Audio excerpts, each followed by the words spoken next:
Olá, seja bem-vinda, seja bem-vindo a esta aula, onde nós vamos falar então sobre a curva CIE 1931.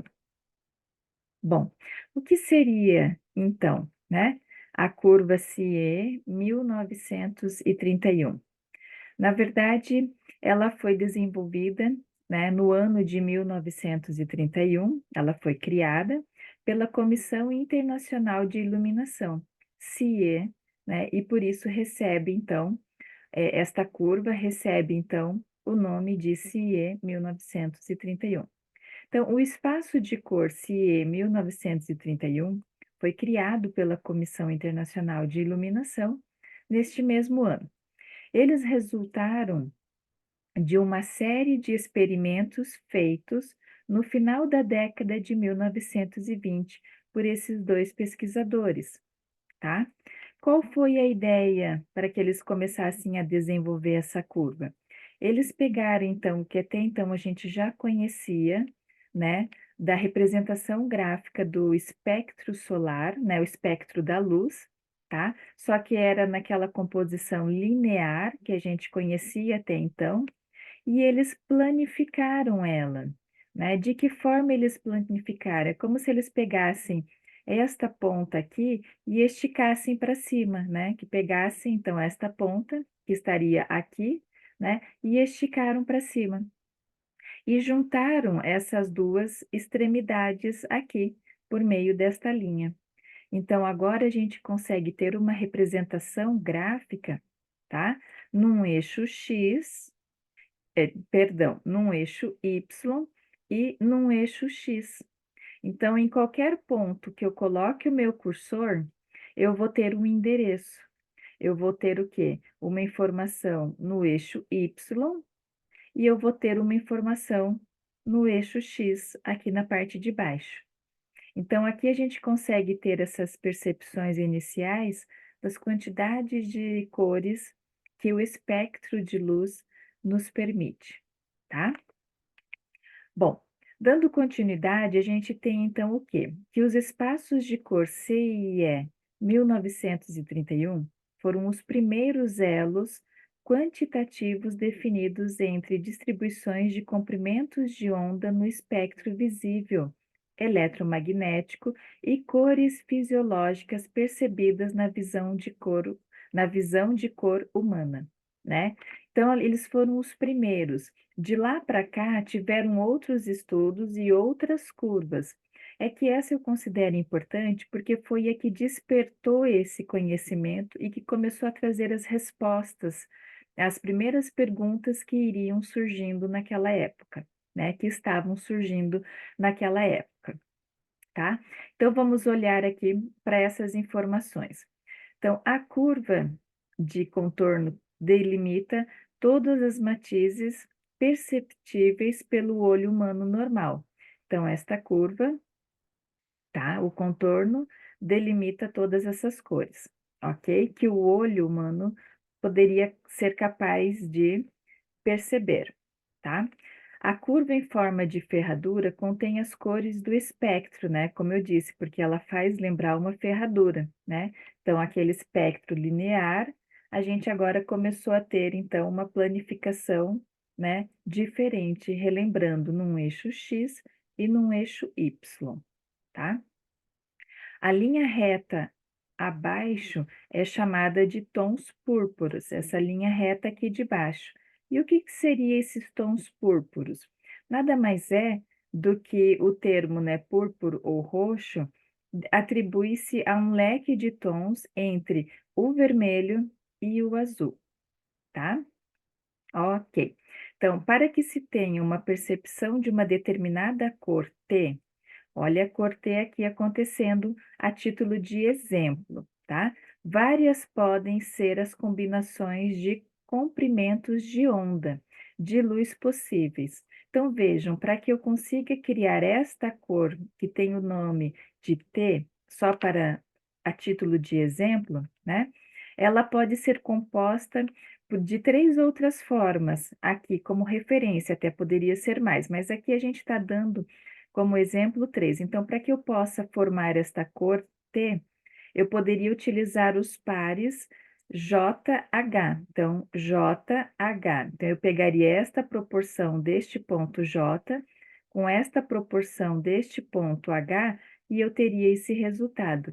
Da mesma forma que eu tenho ele do FG, né? Então, do FG.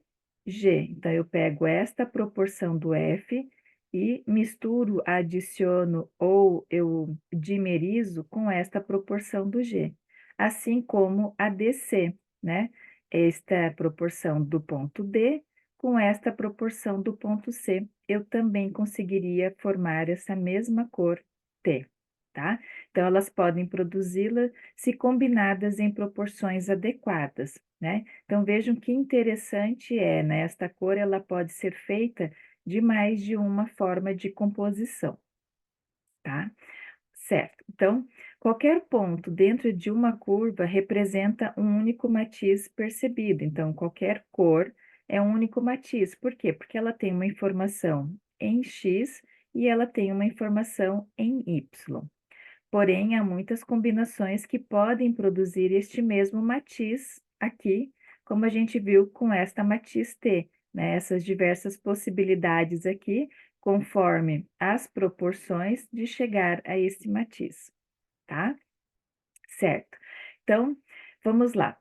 O E é um outro ponto muito importante que a gente já vai olhar um pouquinho mais a fundo, né? O que mais esta informação nos apresenta. Então, nesse primeiro momento, a gente está conhecendo aqui com relação mais às cores luz, tá?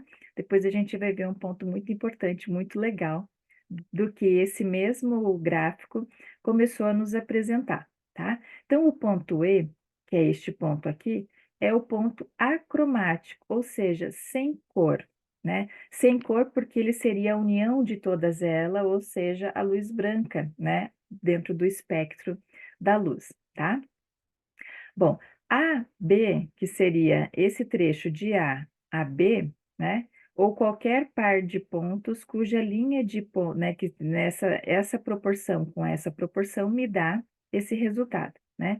E qualquer outro ponto que passe por ele, por E, né? Daria também essa questão que seria o E, esse ponto acromático, né? Esse ponto sem cor, tá? Então, aqui seria, né, o que começou a despertar o interesse das pesquisas do ponto de vista da luz branca, que é onde eu quero chegar aqui, né? Esse ponto, ele corresponde, na verdade, a esta curva, tá? Ao qual a gente começou a perceber, né, as temperaturas de cor que a luz branca oferece, né? Essa luz branca que é formada por comprimentos de onda, né? Pelas questões das luzes, né? Das cores, da luz-cor colorida, tá? Também começou a nos apresentar e a mostrar para a gente essa importância das temperaturas de cor. Então, esta curva é o que nos interessa de fato do ponto de vista da iluminação, de um projeto de iluminação quando nós não queremos trabalhar com luz cor, né, ou com luz colorida, tá? Quando nós queremos trabalhar, né, com relação às temperaturas de cor, é aqui que nós vamos se atentar, né? Estudar aqui referente a esta curva, tá? Então, a gente começa com uma temperatura de cor mais alaranjada, que é esta representação que eu quis trazer aqui do lado, este crescimento de temperatura de cor. Então, eu tenho uma temperatura de cor mais azulado e a medida, desculpa, uma temperatura de cor mais amarelada, e à medida em que essa curva vai percorrendo por esta curva, se é 1930, ela passa pelaquele ponto de, né, que a gente viu anteriormente, que é sem cor, né, acromático, que é a luz branca propriamente, tá? E aí a gente tem então o que? Essa percepção, né, das temperaturas indo da mais amarela, da mais, né, quente, vamos dizer assim, por conta da sensação que ela nos dá, tá? Indo então para a mais branca, né, que é aquela percepção que ela nos dá de uma tonalidade mais fria, tá? Então vejam que neste percurso a gente vai ter uma imensa possibilidade de temperatura de cor, que a gente vai ver numa próxima aula, e que comercialmente ou por meio de algumas normas, existe uma padronização, né, que a indústria segue para que também não tenha, né, tantas dessas, variações de temperatura de cor. Então a gente tem algumas, temperaturas de cor já definidas em bloco, que nos distinguem a luz, a de tonalidade amarela, a luz de tonalidade neutra, né, e a luz de tonalidade branca, tá?